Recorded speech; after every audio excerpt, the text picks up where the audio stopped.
Halo Bapak Ibu, saudara-saudari sekalian, lovers and haters. Salam cerdas Indonesiaku. Jumpa lagi kita pada kesempatan kali ini. Bagi Anda yang belum subscribe channel saya, silakan subscribe channel saya. Tekan loncengnya agar Anda dapat notifikasi setiap kali saya mengupload video-video saya. Oke, kali ini saya akan membahas 10 kesalahan manusia dalam memperlakukan uang. 10 kesalahan manusia dalam memperlakukan uang. Ya, yang tentunya dampaknya akan bisa menyengsarakan orang tersebut. Oke? Nah, pada dasarnya manusia itu ada dua tipe. Ada dua tipe. Tipe pertama, orang yang mampu meningkatkan kekayaannya. Dari masa ke masa, dia meningkatkan kekayaannya. Tipe kedua adalah orang yang dari masa ke masa kehilangan kekayaannya. Bahkan jatuh bangkrut, miskin, berhutang banyak. Oke? Nah, faktanya di dunia ini menyimpan uang itu ternyata lebih sulit daripada menghasilkannya. Iya, menyimpan uang itu lebih sulit daripada menghasilkannya. Padahal selama ini kita pikir menghasilkan uang itu susah. Tidaklah, rata-rata orang bisa kok menghasilkan uang dengan cara mendapatkan pekerjaan dan berusaha dan lain-lain. Tapi justru menyimpan uang, bahkan mengembangkannya itu yang sulit. Nah, sering kita lihat orang yang mendapatkan kekayaannya secara mendadak ya, misalnya dari warisan, menang lotre, menikah dengan seorang anak sultan gitu ya, sehingga mendadak kaya gitu ya, atau mendapatkan durian runtuh lah istilahnya ya. Nah, biasanya orang-orang seperti ini kalau dia tidak pintar-pintar mengelola keuangannya, maka uangnya itu akan cepat hilang juga dalam waktu singkat. Kenapa? Dia tidak terbiasa dengan uang banyak, tiba-tiba ketiban durian runtuh. Wah, beli ini, beli itu, hal-hal yang sebenarnya dia nggak perlu gitu ya. Nah, inilah yang membuat orang ini jadi kehilangan uang dalam waktu singkat. Nah, siapa contoh yang populer orang yang kehilangan uang dalam waktu singkat? Karena mungkin sebelumnya dia tidak terbiasa memegang uang sedemikian besar. Ada seorang petinju legendaris, Mike Tyson. Ya, Mike Tyson adalah contoh orang yang seperti ini. Di masa kejayaannya, di tahun 2003, dia mengumpulkan kekayaan sampai 300 juta dolar. 300 juta dolar. Dolar coy, bukannya rupiah. Kalau kita pakai kurs hari ini ya kira-kira 15.000, maka kira-kira 4,5 triliun rupiah di masa kejayaannya. Ya, tetapi lalu tak lama kemudian dia bangkrut, bahkan punya hutang sebesar 20 juta dolar alias 300 miliar. Dari punya kekayaan 4,5 triliun, bangkrut, bahkan punya hutang 300 miliar. Inilah akibat orang yang salah mengelola keuangannya, ya. Sehingga kesalahan ini menguras keuangannya, ya, tanpa peduli seberapa banyak uang yang dia miliki. Iya, karena foya-foya, mau tampil lebih keren karena sebelumnya tidak keren gitu ya, karena sekarang pegang uang banyak mau tampil keren, beli barang-barang branded, beli mobil-mobil mewah supaya dihargai orang, supaya mendapatkan nilai diri yang lebih tinggi. Nah, inilah orang-orang yang self-esteemnya rendah sebenarnya.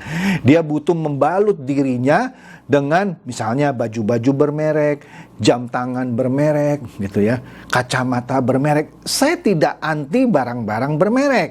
Kalau Anda memang punya uang, pakai barang bermerek wajar lah gitu ya. Tapi kalau Anda memakai barang bermerek itu hanya untuk mendapatkan pengakuan dari orang-orang sekitar Anda, pamer lah gitu ya, flexing gitu ya, kayak siapa itu, Indra Kents gitu ya. Nah, orang-orang seperti itulah yang akan cepat jatuh karena dia mau pamer sama orang, mau mendapatkan penghargaan karena dia pakai barang mahal.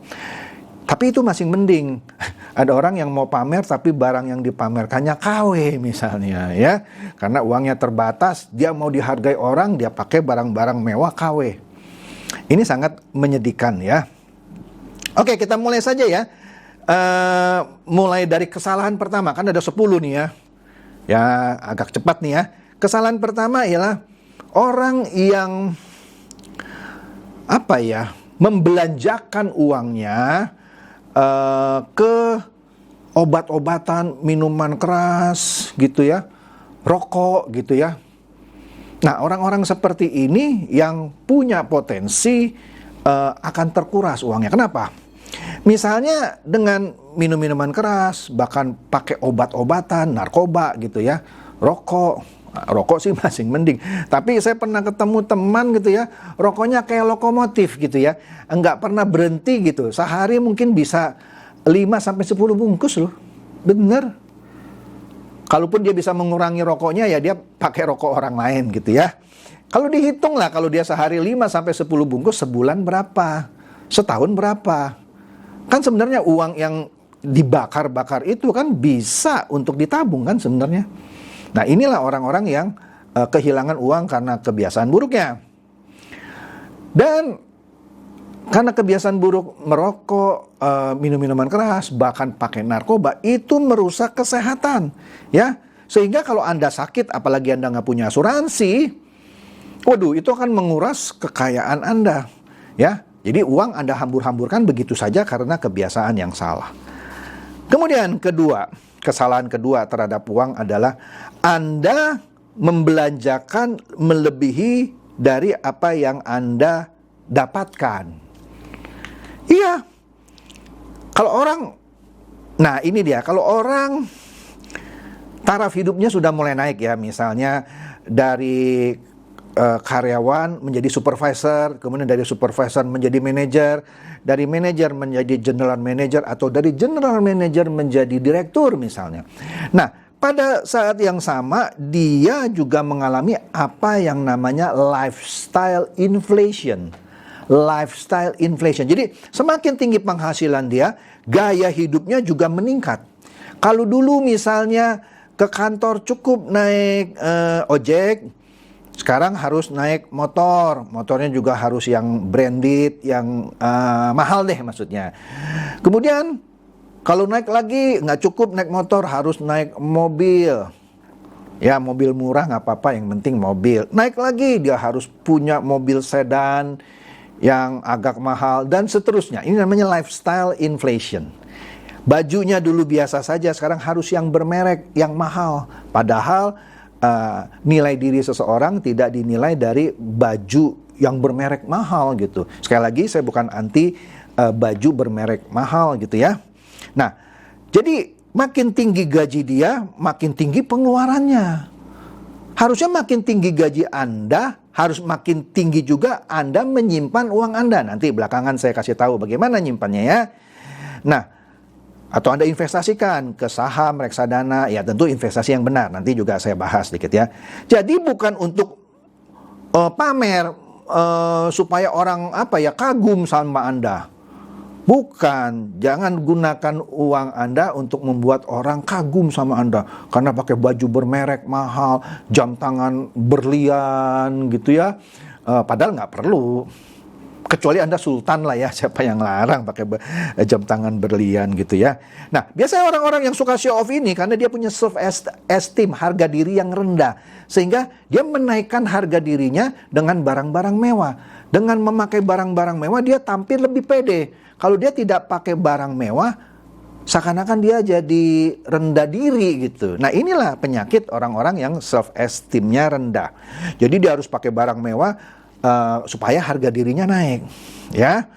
Nah, kadang yang lebih menyedihkan, kita ini sering beli barang-barang yang tidak kita butuhkan. Tadi barang-barang mewah gitu ya, kan tidak terlalu perlu. Ya, kalau Anda punya barang mewah 1-2, baju bermerek, oke lah untuk kalau Anda pergi pesta. Tapi kalau Anda hambur-hamburkan uang Anda, ya, yang Anda dapatkan dengan susah payah, dihambur-hamburkan dengan mudahnya untuk membeli barang-barang mahal, baju-baju mahal. Nah, disinilah maka kita beli barang-barang yang sebenarnya tidak kita butuhkan dengan uang yang tidak kita punya kadang-kadang. Ya kan gesek kartu kredit, nggak punya, ngutang dulu, nanti kan pakai easy pay, cicilan berapa kali bayar gitu ya. Nah, untuk mendapatkan penghargaan dari orang-orang yang kita tidak suka. Karena kita nggak suka nih sama si A nih. Supaya kita mendapatkan tanda kutip penghargaan dari si A, kita pakai barang mewah supaya dapat penghargaan dari orang yang kita tidak suka. Kan lucu ya? Lucu banget. Nah itu ada nggak? Oh ada, saya udah sering ketemu orang-orang seperti ini gitu ya. Nah, jadi kalau kita bisa menunda pengeluaran kita untuk hal-hal yang glamor dan tidak perlu hanya untuk mendapatkan penghargaan, ya kita tunda lah ya. Supaya kita, finansial kita bisa berkembang, tidak tersedot ke hal-hal yang tidak diperlukan. Ya. Nah, biasanya yang suka melakukan ini ya sering dilakukan oleh penipu maksud saya, money game Ponzi. Dia pakai barang-barang mahal untuk menonjolkan saya sudah sukses loh. Anda harus ngikut saya supaya bisa beli jam tangan mahal ini, cincin berlian, mobil mewah gitu ya. Nah, ini yang suka ditonjolkan. Dan juga orang yang gajinya padahal kecil, dia beli handphone yang mahal. Ya gesek si kartu kredit, dia cicil. Nah, tapi nanti kalau nggak ada uang, waduh nunggak, karena bunganya tinggi. Oke? Kemudian nomor 3, kesalahan orang terhadap uang biasanya dia tidak berinvestasi secara bijak. Ya, kalau Anda mau berinvestasi jangan ikut teman. Oh, teman Anda main kripto.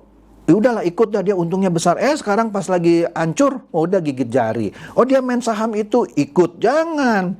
Ya.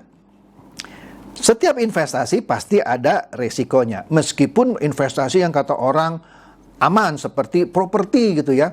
Juga ada resiko. Misalnya properti Anda beli kena gempa, rumahnya retak-retak, tetap harus Anda perbaiki. Ketimbang Anda bisa sewa, Anda harus perbaiki dulu misalnya. Tetap ada resiko meskipun properti. Misalnya mesin cucinya rusak, bagaimana orang mau sewa properti Anda kalau mesin cucinya rusak? Anda harus perbaiki juga, dan seterusnya dan seterusnya ya. Nomor 4, terjatuh ke dalam penipuan mendapatkan uang secara cepat. Ya, yang seperti kita sudah sering tahu ya, money game Ponzi ya, yang selalu menawarkan keuntungan tinggi dengan resiko rendah. Mana ada di dunia high risk high return, low risk, nggak ada. Yang ada high risk, dalam hal ini high return, high risk. Low return, low risk. Jadi kalau ada yang menawarkan suatu investasi yang high return tapi low risk, resikonya rendah, bohong. Nggak ada. Ya. Nah, kemudian nomor 5. Dia tidak mempunyai dana emergency atau dana darurat. Banyak orang yang tidak punya dana darurat. Dana darurat untuk apa? Dana darurat adalah biasanya disisihkan 10% dari penghasilan bulanan Anda atau dari usaha Anda ke dalam suatu rekening terpisah untuk mengantisipasi kejadian-kejadian tak terduga. Misalnya sewaktu-waktu Anda kehilangan pekerjaan, PHK, bisnis seret, dan segala macam. Nah ini Anda harus punya dana cadangan ya. Anda harus buat ke dalam rekening yang terpisah. Jangan di rekening yang sama. Seyogianya dana cadangan itu harusnya bisa mengcover kehidupan Anda 6-12 bulan ke depan tanpa Anda punya penghasilan. Sekali lagi, minimum 6-12 bulan biaya meskipun Anda tidak bekerja. Jadi kalau Anda kena PHK, Anda punya dana cadangan nih yang antara 6-12 bulan meski Anda tidak bekerja sambil Anda cari pekerjaan baru. Nah itu namanya dana cadangan. Kemudian nomor 6, nah ini kebanyakan orang nih ya, hanya punya satu penghasilan. Apa? Ya satu sumber penghasilan dari gaji saja. Ya. Jadi kalau dia di PHK langsung kehilangan mata pencarian. Nah, seyogianya orang harus punya lebih dari satu penghasilan. Ya misalnya dia sambil bekerja yang utama, dia punya income tambahan. Ya, apa saja yang legal. Mau jadi perantara properti lah, perantara jual beli mobil, apa saja. Menjadi agen asuransi, ya, dan segalanya, gitu ya. Tentu yang legal ya. Terus ketujuh kesalahan dalam keuangan, tergantung sekali sama kartu kredit ya. Nah, kartu kredit sih dalam hal tertentu menolong. Anda nggak usah repot-repot bawa uang banyak di dompet, belanja tinggal gesek. Tapi kalau Anda keseringan ngegesek, itu akan menimbulkan suatu fenomena impulse buying. Jadi Anda ngelihat barang bagus, aku mau beli. Gampang kok gesek. Padahal kalau Anda biasa pakai cash, mau beli, kan mesti ada uang dulu di dompet. Nggak ada di dompet gitu ya. Anda harus ngambil dulu di ATM. Wah, saldo tinggal dikit nih kira-kira ya. Wah, nanti dulu deh gitu ya. Tapi kalau Anda pakai kartu kredit seakan-akan Anda mampu gitu. Serba mampu. Apalagi orang yang punya kartu kredit sampai 3, sampai 5. Bahkan saya punya teman yang kartu kreditnya 10. Saya nggak tahu itu dipakai semua atau tidak. Oke? Saya bukannya anti kartu kredit ya. Tapi kalau Anda tidak pintar-pintar memanage kartu kredit Anda, nanti Anda akan terjerat hutang yang besar ya. Jadi Anda gampang belanja, susah bayar. Dan itu sering terjadi gitu ya. Dan kemudian akhirnya Anda terlilit dengan bunganya yang besar. Makanya kalau Anda tidak disiplin dalam menggunakan uang, saya tidak menganjurkan Anda menggunakan kartu kredit. Saya pun pelan-pelan sudah meninggalkan kartu kredit, saya pakai cash. Terserah orang mau bilang saya orang kolot atau apa gitu ya. Oke? Kan kartu ATM juga bisa jadi kartu debit sekarang. Ya kan? Jadi kalau saya belanja benar-benar mengurangi, saya punya saldo, udah tinggal dikit lah, nggak boleh boros-boros lah. Saya bisa mengontrol lebih mudah. Kemudian orang yang takut mengambil resiko keuangan, maksudnya begini, kita harus belajar berinvestasi juga begitu ya. Ntar sebentar yang saya terangkan lebih detail. Jadi begini. Kalau Anda cuman menabung, kalau waktu kita zaman SD gitu ya, kita diajarkan Anda harus menabung untuk masa depan. Sekarang saya kasih tahu, menabung itu tidak menguntungkan lagi. Tapi kalau Anda tidak bisa ngapa-ngapain ya terpaksa hanya menabung. Kenapa? Ginilah, tabungan Anda berapa sih bunganya setahun? Berapa sih bunganya?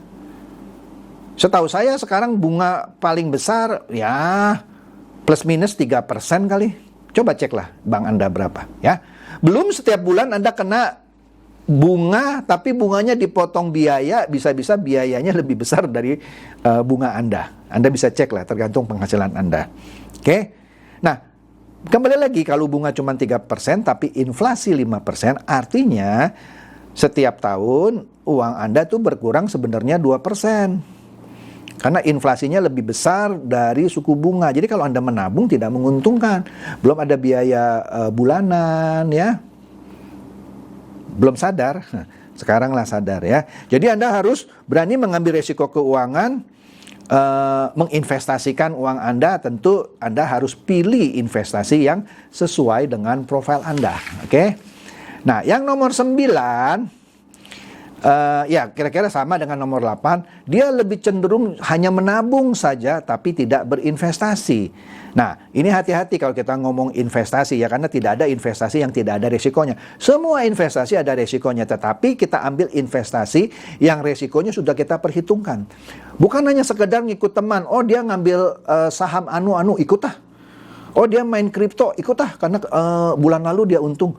Kalau Anda main ikut-ikut tapi nggak ngerti apa yang Anda ikut itu, Anda lebih mudah terjatuh daripada Anda dapat untung.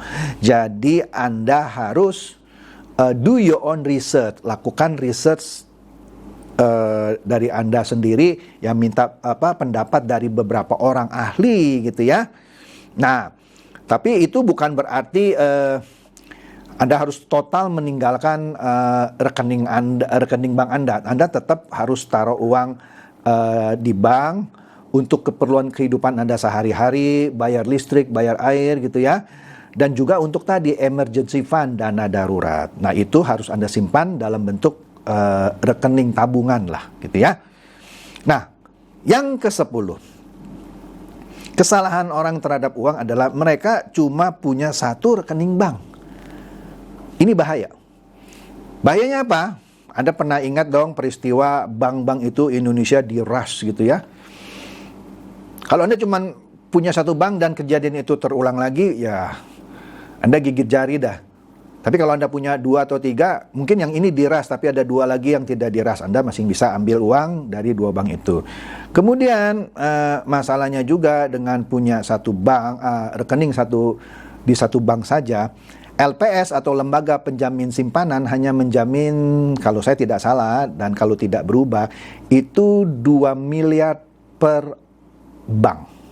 Jadi kalau Anda buka satu akun bank, rekening Anda misalnya banyak gitu, uang ada 5 miliar gitu ya, terjadi apa-apa sama bank itu, maka lembaga penjamin simpanan atau LPS hanya mengganti 2 miliar maksimum.